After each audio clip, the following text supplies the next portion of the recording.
Olá, meus amigos. Mais uma convidada dentro do nosso programa, do nosso canal do YouTube, Tarciso Manso Convida. Com muita alegria que estamos recebendo a médica doutora Helena Piai, filha da professora Célia e do saudoso amigo ex-vereador Fernando Piai. Ela é médica formada pela Faculdade São Camilo, de São Paulo. E antes de entrar, propriamente dita, Helena, no aspecto da sua participação aqui como médica, me permite que eu quebre um pouco essa sequência para falar, da alegria de receber você, tendo eu convivido com o seu pai, que foi um brilhante vereador, uma pessoa que deixou muita saudade nessa querida Orlândia. Com certeza. E é um prazer muito grande recebê-la aqui. Qual o exemplo? Eu vejo nas suas postagens, sempre tem a foto do teu pai. O que o teu pai representa para você? Natural, a sua mãe está contigo no seu dia a dia, mas a figura do Fernando, o que representa para você? Eu falo que, bom, primeiramente, boa noite. É uma honra, estar aqui, ter sido convidada, poder estar conversando com uma pessoa que é tão querida pela cidade, e que meus pais sempre teve muita estima. É uma honra mesmo, agradeço mesmo, Tarciso. Eu falo que a minha mãe, o meu pai, mas assim, o meu pai, ele sempre significou a humildade, a humildade, e eu falo que é meu anjo da guarda, É uma pessoa que, mesmo, infelizmente, Deus ter levado, é uma pessoa que ainda me dá muita força para seguir, uma pessoa que eu me espelho muito, essa humildade que ele sempre teve, o amor que ele sempre teve pela cidade, o amor pelo próximo, e isso eu me espelho muito nele, e eu falo que foi uma das do que ele deixou do legado dele para mim, com certeza para o meu irmão, foi isso, essa humildade e o amor pela cidade. É um fato, até porque eu convivi com o Fernando Piai, na condição de vereador, fomos companheiros na Câmara, e posso atestar que ele sempre foi uma pessoa, primeiro, muito simples, Sim. Cara de fácil acesso, e a gente tinha uma capacidade grande do seu pai, era o poder de aglutinação. Sim. Ele era um homem de bastidores. Sim. A gente sabe que esse poder ele tinha porque ele tinha uma capacidade muito grande de envolver as pessoas. E nesse sentido a gente faz questão, eu sei que isso está te emocionando, talvez que descontrole um pouco emocionalmente, mas você é psiquiatra, está especializado, é médica, você tem mais jogo de cintura. Mas eu não poderia me furtar, deixar de prestar essa homenagem ao seu pai e naturalmente também à sua mãe. Sim, agora falando primeiramente do currículo da doutora. Ela é formada pela Faculdade São Camilo e ela tem uma especialidade que tem se transformado como um ponto muito importante da medicina, médica da família. Ela, inclusive, fez essa especialização no conceituado Hospital Sírio-Libanês. Psiquiatria, formada também pela Semprap de São Paulo, psiquiatria infantil está cursando também. E a primeira pergunta que eu te faço, Helena, primeiro explique para o amigo o que é um médico de família. Bom, eu falo que o médico de família é aquele que se especializa em cuidar, é o especialista em pessoas, A medicina da família, o médico de família é aquele que é capaz de cuidar da pessoa como um todo, do paciente como um todo. Então, a gente tem, eu falo que a gente é favorável esse lado de poder ir na casa dos pacientes. Esse é o roteiro, é o médico Sim. que sai do consultório ou do hospital e vocês têm visitas periódicas. Sim, periódicas, que a gente... É um médico que não fica no hospital, que fica fica no consultório, geralmente numa unidade básica de saúde, tá? E a gente sempre está rodeado de enfermeiros, das ACS, que são assistentes, que vão até a casa também, que traz informações dos pacientes, que isso é muito importante, Então, assim, à medida que a gente vai visitar os pacientes a visita é mais pacientes que precisam desse cuidado, acamados ou que têm dificuldade de deambular. Ou seja, aqueles que vocês visitam, aqueles que não têm condição de movimento para ir até o local. Isso. E eu falo que é muito importante isso, porque a gente acaba sabendo como é a vida do paciente, né? Então, como são as condições que ele mora, a moradia, como que é a família, como que ele se vincula com a família, né? Isso é muito importante, né? Por isso que eu falo que o médico da família é especialista em pessoas mesmo, né? Agora, eu vejo que você presta serviço em várias prefeituras aqui da região, ou Sim. algumas, pelo menos, eu vejo, talvez você com fotos em Nuporanga, Morro Agudo, eu já vi. Sim. São Joaquim, não tenho certeza. Orlândia, sim. Quer dizer, sim. Quais são as cidades que hoje, nesse momento, você está prestando serviço? Então, como médico da família, né, hoje eu não estou prestando mais serviço, eu estou mais focado na saúde mental, né, que não deixa de englobar também, né? Englobar tudo.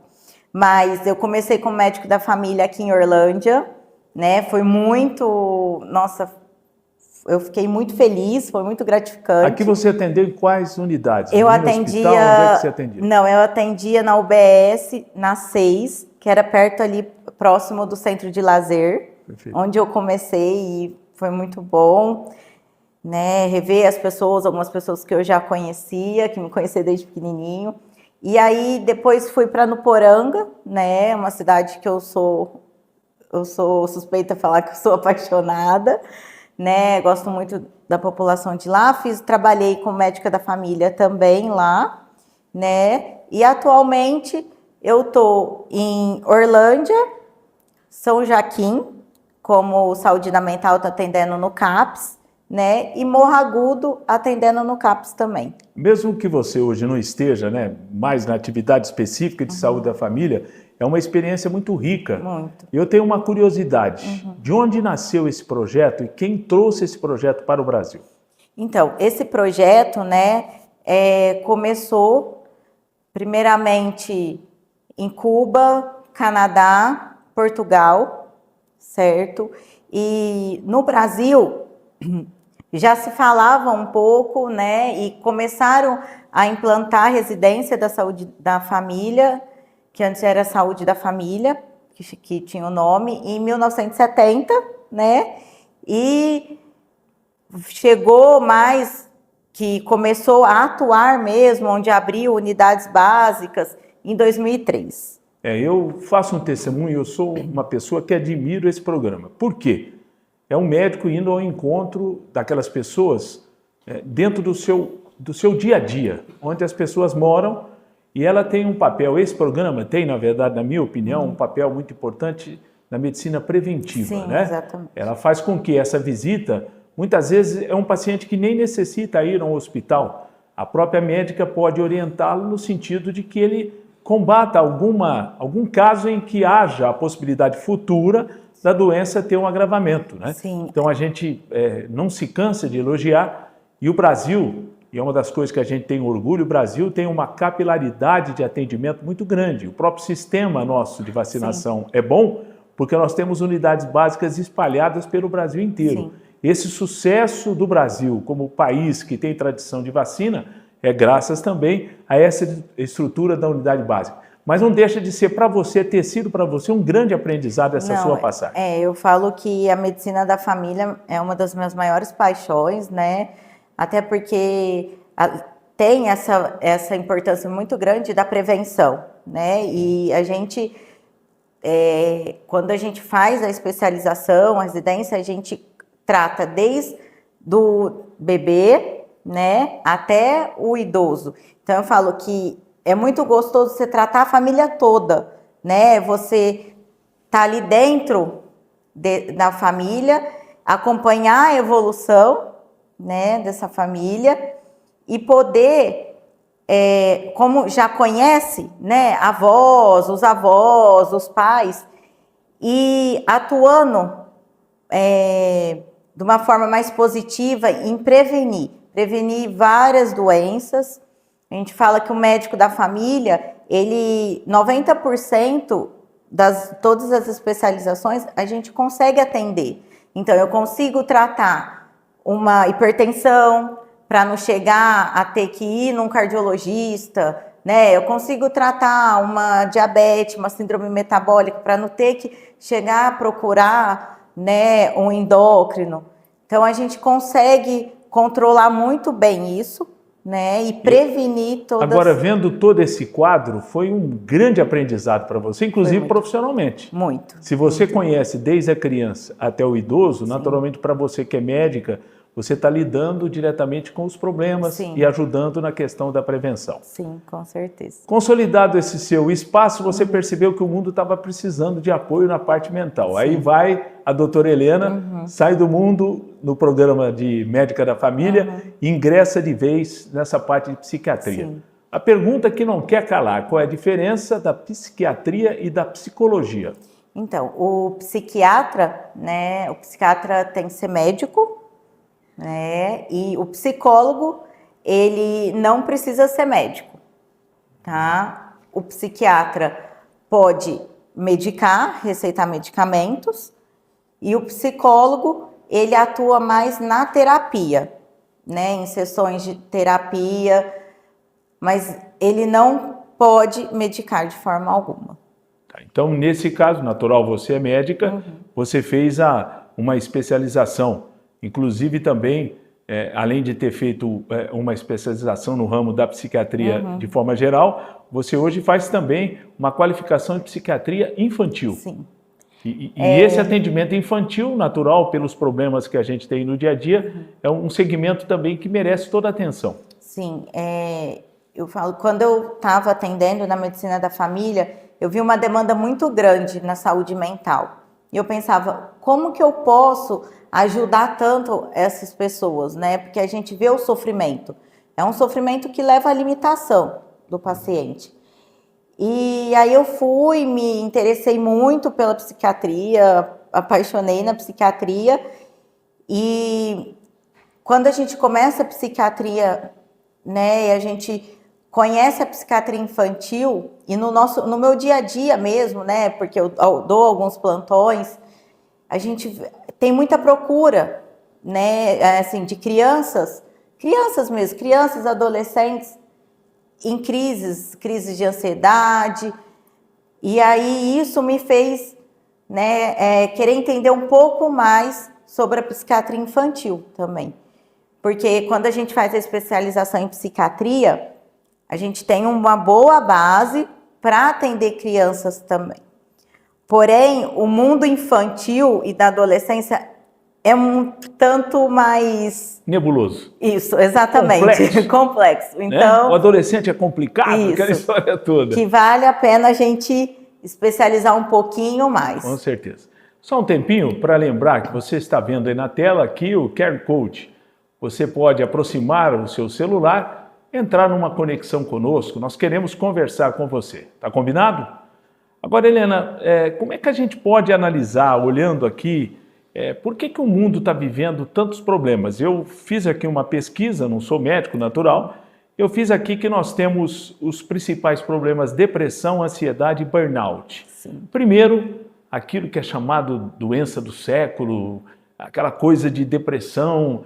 Qual é a razão da depressão? Eu gostaria que você tentasse aprofundar esse tema e a gente debater, porque o pior da depressão, além de atrapalhar a vida do dia a dia da pessoa que é deprimida, o problema é a possibilidade de tirar a vida. Isso é algo que nos deixa extremamente preocupados.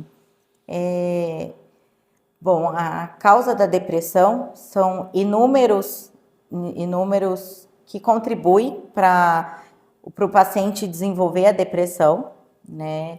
A gente sabe que tem o fator genético, o fator na parte de neurotransmissores do nosso organismo, fator ambiental, então o ambiente que o paciente vive, certo? Mas uma coisa muito importante que eu aprendi com uma professora é que a depressão não é para quem quer, é para quem pode, né? Então, só deprime quem pode, quem tem o fator genético com uma predisposição maior para isso. Há uma predisposição? Há uma predisposição maior. Isso cientificamente foi comprovado? Cientificamente provado. E qual a razão?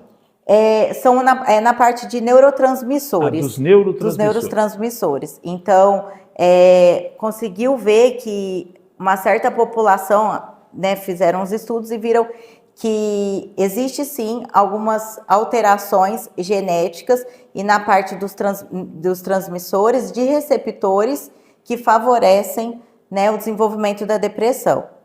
E também tem a hereditariedade, né? Então, assim, uma mãe, uma avó, um pai que tem o quadro de depressão, a chance do filho de desenvolver é muito maior. Ambiente familiar natural contribui para isso também. Ambiente familiar, a sociedade contribui muito, muito, muito.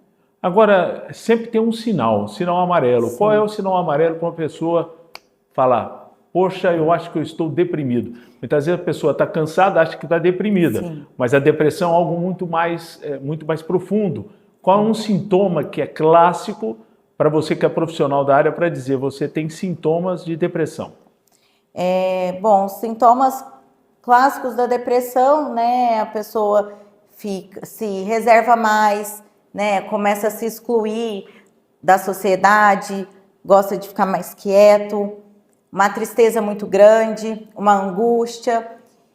E o que mais eu falo que para os meus pacientes, para os familiares, fique de olho, é quando começa a limitar o paciente e o paciente perde a vontade, né? Eu falo que perde a cor da vida e perde a vontade até de fazer o autocuidado. Então, desleixo. A pessoa não penteia o cabelo, não toma banho, não quer sair. Não tem vontade de levantar da cama, não consegue levantar. Então, assim, não é uma brincadeira, realmente a pessoa não consegue, ela não tem essa vontade de levantar, muitos não têm vontade de se alimentar, de beber água, né? Eles ficam totalmente limitados mesmo. Não tem vontade de ir trabalhar, o ambiente do trabalho acaba sendo um problema muito grande, porque eles não conseguem fazer o que eles habitualmente estavam acostumados. Então, se um funcionário estava acostumado a produzir, um exemplo, 100 peças, né, por hora, ele não consegue produzir isso. E o pior, né, se ele está numa atividade que pode ter a possibilidade de um risco, de um perigo, sim, de um acidente, a pessoa deprimida muitas vezes não tem concentração. Não consegue. Muito, muito bem lembrado, Tarcísio. A concentração é uma das coisas que muda muito, né? É muito comum eles chegarem, doutora, não estou conseguindo concentrar em nada, eu perco foco rapidamente, eu tenho dificuldade de fazer o que para mim era muito comum. Agora, tem grau de depressão? Existem. E é evolutiva. A pessoa começa com a depressãozinha, depois vai aumentando. Como é que é essa questão? Ou pode vir com tudo, como um vendaval, uma coisa que desarruma de vez a cabeça da pessoa? A depressão, não necessariamente uma pessoa que tem um quadro de depressão leve, porque existem graus, né? Então, aquele paciente que tem uma depressão leve, não necessariamente ele vai chegar a uma depressão grave, que é a depressão maior que a gente fala. Perfeito. Tá? Vai depender do tratamento e da entrega do paciente e do paciente se conscientizar com a doença, porque depressão é uma doença. E a doença, ela é tratada através de remédios e também de conversa? De terapia. De terapia. Eu falo que, né, o psicólogo é extremamente... Aí que entra o psicólogo. É extremamente importante. Na verdade, Tarcísio, eu até falo que o psicólogo é até antes, né? Existem muitas depressões, ansiedades que a gente consegue tratar só com terapia. E eu acho muito importante o papel do psicólogo, porque muitas vezes é o psicólogo que manda o paciente pra gente. Que vê, o paciente não tá legal, o paciente mesmo com terapias não tá desenvolvendo, tá apresentando um quadro. É aquela situação que o psicólogo deve avaliar. Aqui, sim, cabe talvez o remédio, sim, né? O grau, sim, evolui. Exatamente. Eu não dei conta, que é natural, porque, sim, a conversa ela é produtiva, mas sem dúvida em algumas situações há necessidade do remédio ajudar, né? Exatamente. E essa questão que sempre é uma preocupação da família, é a questão do suicídio. Sim. Como é que esse quadro pode se instalar e o que poderia eventualmente ser feito para que isso não acontecesse? Ou é algo realmente descontrolado, né? Eu vi recentemente, por exemplo, um caso que foi noticiado como depressão de uma jogadora competente, o Alesca, de vôlei, que não tinha motivos nenhum para fazer. E o que mais surpreende nessa questão da depressão, que as pessoas não cabem a vida, que para toda a sociedade não teriam razão para fazer isso. Sim. Eu falo que o suicídio tem como evitar? Tem. Mas ainda é um tema, né, muito discutido e um tema que a gente tem que discutir mais e mais, porque eu ouço muito, aquela pessoa, porque aquela pessoa tentou suicídio, quem vai se matar não tenta, se mata de uma vez, não avisa, isso é para chamar atenção. E hoje é comprovado, a pessoa que se mata, a pessoa que consegue cometer o suicídio, ela tentou pelo menos 5 vezes antes. Então ele dá sinais. Ele pode tentar muitas vezes recuar. Sim, porque isso é comprovado, né? Tem estudos, né? O suicídio é no momento da impulsividade. Então é no momento que a pessoa está extremamente esgotada, não aguenta mais conviver com uma dor, porque é uma dor terrível, né? A dor da depressão, a dor da angústia, ela é muito terrível. E eles querem se livrar disso. Então é na impulsividade que eles vão lá e conseguem, né, infelizmente, tirarem a vida. Estatisticamente, a gente pode dizer, existe estatística, quem deprime mais, homem ou a mulher? Então, deprime mais a mulher. Porém, em termos de suicídio, o homem se suicida mais. É mais corajoso? Se é que a gente pode dizer corajoso. Mas ele é determinado para fazer isso. Alguma razão, assim, sim, na pesquisa que vocês fazem? O homem, ele é mais relutante. Ele não... É difícil ele conseguir entender que ele está precisando de ajuda e que ele está com uma doença. Ele não busca ajuda. Não. E hoje eu até falo que com os meus pacientes eu estou tendo tá um predomínio bastante de homens, né? Que eles estão se entregando mais, vendo que precisa realmente, né, de ajuda. Mas infelizmente ainda tem assim aquelas brincadeirinhas. Isso é coisa de mulherzinha. Às vezes vê o colega um pouco mais triste. Toma um exemplo. Toma uma cerveja. Eu já até ouvi que era doença de rico. Também que a depressão é doença também. de rico. Toma uma cerveja que passa, vamos sair. Não, lógico, né? Existem algumas coisas interessantes para a gente poder ajudar o paciente, né? A sair com os colegas, a viver em sociedade, mas o homem precisa entender, né, que é algo que precisa ser tratado. Então, se ele está fragilizado, se ele está deprimido, né, ele tem que procurar ajuda, porque não é uma vergonha. Em termos de faixa etária, sim, quem tem mais depressão, o jovem, idade média ou idoso? Jovem, tá? E adulto jovem, a gente fala que é numa média aí dos 13 aos 45 anos. E principalmente nessas pessoas de 45 anos, talvez seja resultado de um eventual insucesso profissional. Tem muito disso? Tem muito. Ou problema até de relação familiar, alguma coisa nesse sentido? Tem muito. Isso tem muito. Agora, deixando de lado um pouco a depressão, tem um outro fenômeno dos 3 que eu pesquisei, você concordou, diz que realmente são a bola da vez aí, em termos de problemas mentais. A gente percebe a ansiedade. Sim. Lógico que a ansiedade não é tão grave quanto a depressão, mas a ansiedade atrapalha a vida. Quando é que um indivíduo, um homem ou uma mulher, pode ser intitulado, você é ansioso demais? Eu falo assim, né? Hoje todo mundo tem ansiedade, né? Ansiedade, não a ansiedade patológica, né? Mas aquela ansiedade de, nossa, amanhã eu vou começar um emprego novo. Fica um pouco ansioso de como vai ser no outro dia, né? Mas a gente tem que tomar cuidado quando a ansiedade traz uma preocupação muito grande pra gente. Uma preocupação que atrapalha o nosso dia a dia, uma preocupação que não melhora aos finais de semana, né? Eu falo que o transtorno de ansiedade, né, que é o patológico que tem que tratar e ser olhado, os sintomas, a gente mais ou menos tem que durar no mínimo 6 meses. Então, não são sintomas de 1 ou 2 semanas. Não, são sintomas que já vêm um tempo.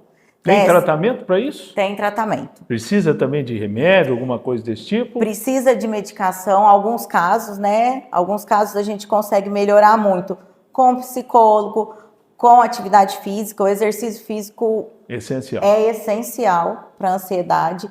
Mas, infelizmente, existem alguns quadros de transtorno de ansiedade generalizada em que o paciente chega a ter taquicardia, né? Ele começa a ficar trêmulo, sudorese, ele chega a um quadro que leva à depressão e aí a gente precisa olhar bem e, às vezes, iniciar uma medicação. Naquilo que eu vejo no dia a dia, o ansioso é aquele que não dá conta de matar um leão por vez, quer matar toda a floresta de uma vez só. Isso é ser ansioso, porque a pessoa muitas vezes não sabe definir aquilo que é prioritário, ele tenta atacar tudo que ele tem para enfrentar, não é isso, doutora? Sim, e aí quando isso vira uma preocupação excessiva, que o transtorno de ansiedade é quando tem a preocupação excessiva.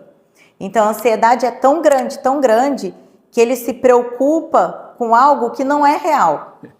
Né? Ele cria leões que não existem. Exatamente. Isso é uma realidade. Agora, o ansioso confunde em algum momento o hiperativo ou uma coisa não tem nada a ver com a outra? Hiperatividade com ansiedade.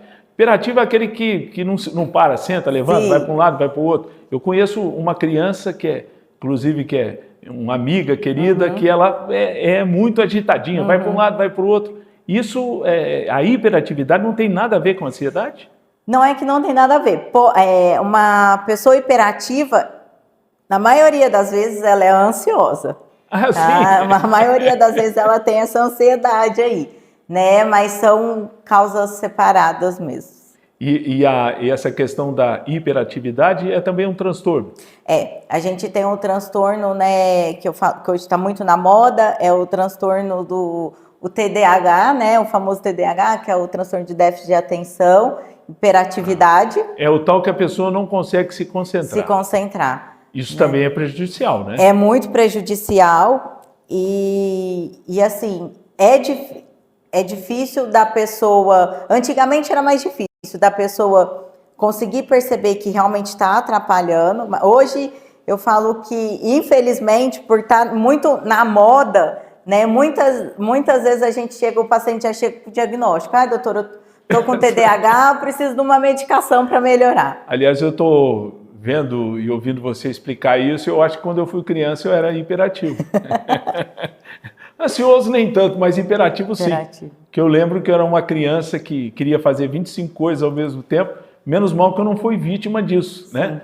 Consigo ainda melhor controlar essa situação. Agora, estatisticamente, essa ansiedade, ela, se pegar, por exemplo, o percentual de pessoas tão ansiosas que têm comprometimento no seu dia a dia, de quanto que é esse percentual? 10%? Que a pessoa é tão ansiosa que ela não consegue fazer aquilo que é normal numa vida de uma pessoa? É muito mais que 10%. Acho que hoje, o estudo que saiu, mais de 50% da população tem ansiedade. Os problemas financeiros têm a ver com isso também, muito, né? O cidadão fica pensando num pagamento que tem que fazer, ansioso, em tentar obter uma renda para fazer aquilo. Sim. É um processo... Na verdade, o mundo virou meio essa máquina moedora, sim, né? Que as pessoas têm que se virar nos 30, né? Eu falo que o mundo que a gente vive, né, infelizmente, nos adoeceu. Muito bem. Nós, por exemplo, detalhamos agora o segundo fenômeno dessa questão mental. O terceiro tem um nome até bonito, burnout. Isso daqui é típico de pessoas que têm problema no trabalho.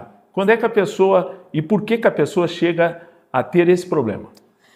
O burnout nada mais é do que um sofrimento mental, né, do paciente relacionado ao ambiente de trabalho. Ele tem essa característica. O burnout é típico do ambiente de trabalho. É o ambiente de trabalho. E do processo e do projeto profissional de uma pessoa. Sim, exatamente.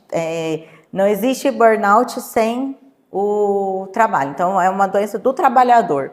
E ele né? tem a ver mais com o trabalhador no administrativo, aquele cara que fica no escritório, ou mesmo aquele trabalhador que tem um ritmo mais físico, ou não há nenhuma relação? Não. O burnout pode atacar qualquer tipo de atividade profissional. Qualquer tipo de atividade.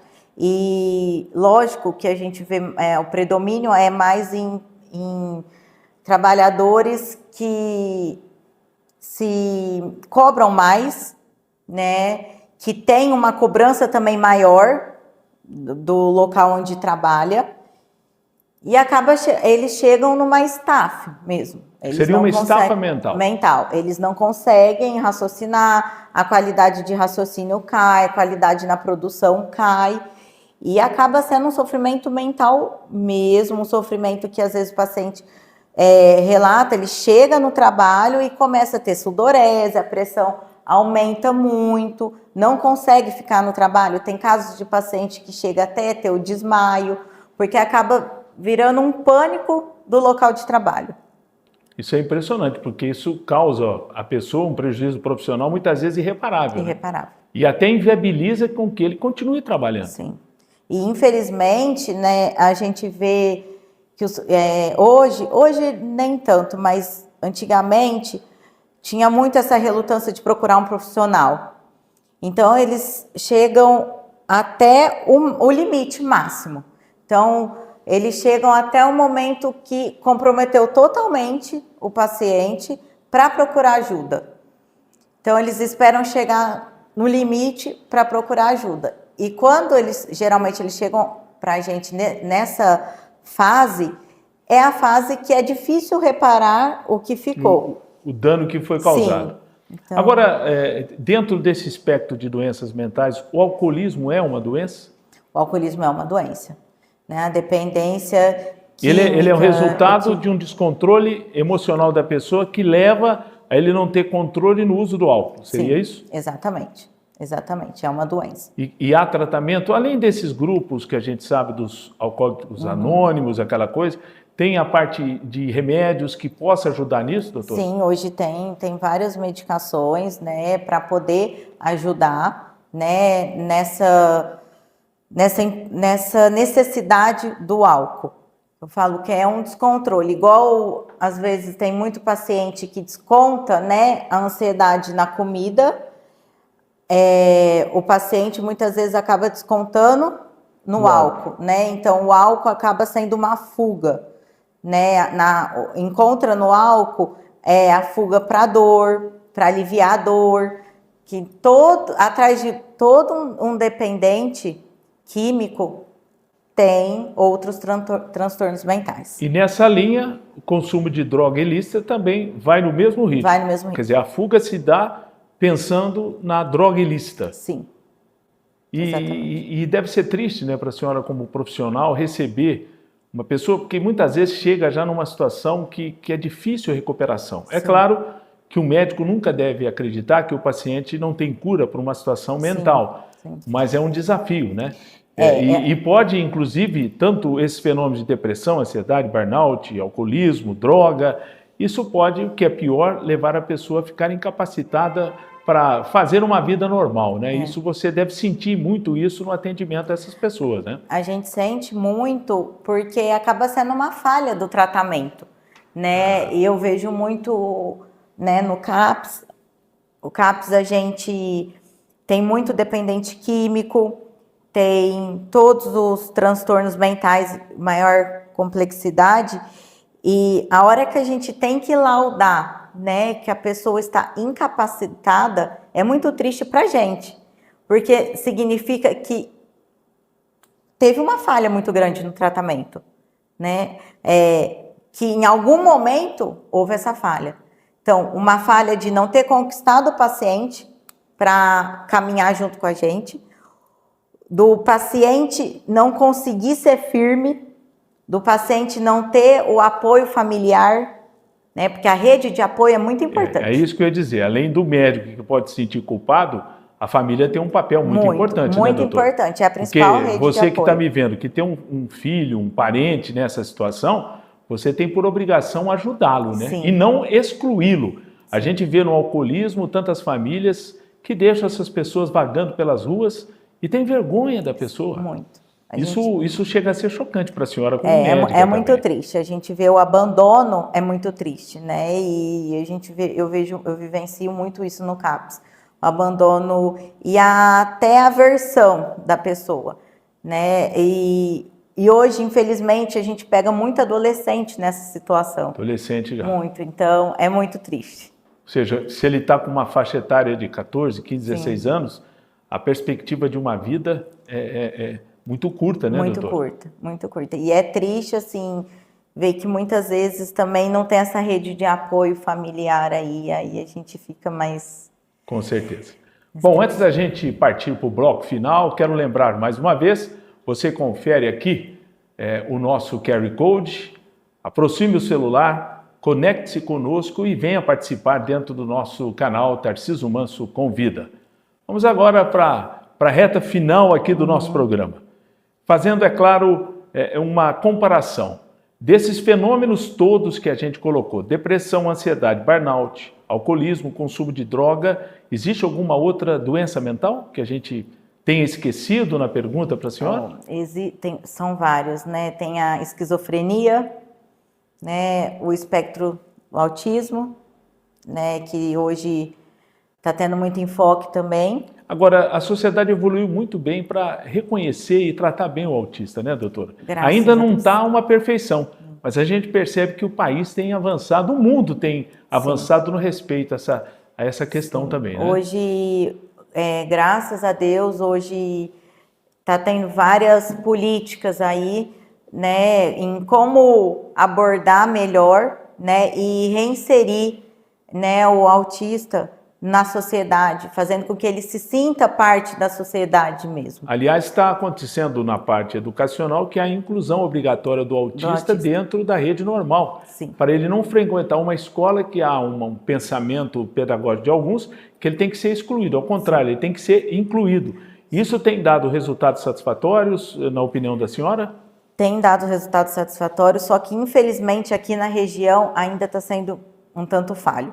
A gente ainda não está conseguindo, porque a partir do momento que a gente coloca o paciente na sala de aula, a gente precisa de um tutor, então de um professor que auxilia ele. Ou seja, apenas um professor não dá conta, talvez, né, de ter aquela paciência que é recomendada para esse tipo de situação. Hoje existem, né, são vários cursos que são feitos, né, especialização, e tem a especialidade do professor que vai trabalhar com o autista. Então, cada aluno autista tem que ter um professor ao seu lado, né, para poder estar perto e ensinar ele a conviver ali no ambiente de sala de aula, conviver no dia a dia. Aliás, isso é um direito, né, consagrado pela própria Constituição. E tem algum outro fenômeno aí que a gente não tenha doença debatida dessas que nós colocamos, doutor? Tem a esquizofrenia. Sim. Né, que a esquizofrenia... Percentualmente é menor, né? O fenômeno, o aparecimento da esquizofrenia, ou muitas vezes ela existe e as pessoas não notam. O problema é que muitas vezes elas não são diagnosticadas. E aí, quando a esquizofrenia é diagnosticada, o paciente já está no final da vida. Acontece isso? Muito, muito. Porque hoje a gente vem tendo muitos casos de esquizofrenia já na infância. Agora, de uma forma objetiva, essas doenças sempre aconteceram. Elas não foram reconhecidas pela sociedade, tanto a sociedade como um todo, como a sociedade médica, que não teve, talvez, naquela oportunidade não havia estudos, ela sempre existiu, esses fenômenos, que agora eles aparecem mais porque há também um processo em que o mundo se transforma numa máquina moedora mesmo, literalmente. E isso tem aumentado, na opinião da senhora? Tem, aumentado bastante. E qual seria a perspectiva que a senhora acha que tem no sentido da doença mental? Infelizmente, só tende a aumentar. Tende a aumentar? Só tende a aumentar. Isso não é pessimismo, é realismo. É realismo. E a senhora diz isso porque a senhora percebe que o mundo que está em volta colabora para isso. O mundo colabora e a sociedade, a forma como a gente vive, né? A importância que a nossa sociedade vem dando por redes sociais na parte do abuso da tela, né? Que a gente fala. Então, assim, desde o começo, desde pequenininho, a criança não ficar quieta, dá um celular. Então, o abuso das telas desde pequeno e não o convívio, né, aquele convívio saudável com os pais, o convívio saudável com os colegas, de brincar, brincava na rua, tudo isso, infelizmente, hoje não tem. Isso é bom ouvir porque você é uma pessoa muito nova, portanto, constata isso. Sim, e hoje, infelizmente, não tem. E o que a gente mais vê em consultório é isso. Fica quieto. Dá um celular. É o cala-boca. Então, e assim, e às vezes eu pergunto para meus pacientes, o que você gosta de fazer? E assim, de 5 anos, né, 3, 5 anos, já brinca, já joga joguinho no celular, no computador, e eles gostam disso. Não tem mais, andar de bicicleta, jogar bola. Então, hoje, a qualidade de vida está muito ruim. Muito ruim. Eu falo assim, que a gente tem... como que eu falo? A gente tem crescido muito, né? Na parte de tratamento, de doenças, né? A mídia crescendo, levando conhecimento. Mas, assim, a parte da qualidade de vida que eu falo de convivência, né, e qualidade de vida do ser humano como eu mesmo, né, como ele se autoconhecer, né, ele ter a sensibilidade, a empatia pelo outro, tudo isso está muito ruim. Perfeito. Infelizmente está muito ruim. Então eu falo que por isso que eu falo que essa qualidade de vida nossa está ruim. Pensando nisso. Né? Hoje as pessoas são criadas para ser mais individualistas, né? Então eu acho que isso a gente tem que olhar bastante. Eu converso muito com os pais dos meus pacientes que são crianças, né? Da importância de tratar eles como crianças e colocar na cabecinha deles que as brincadeiras de crianças são outras. Tem que ser mantidas.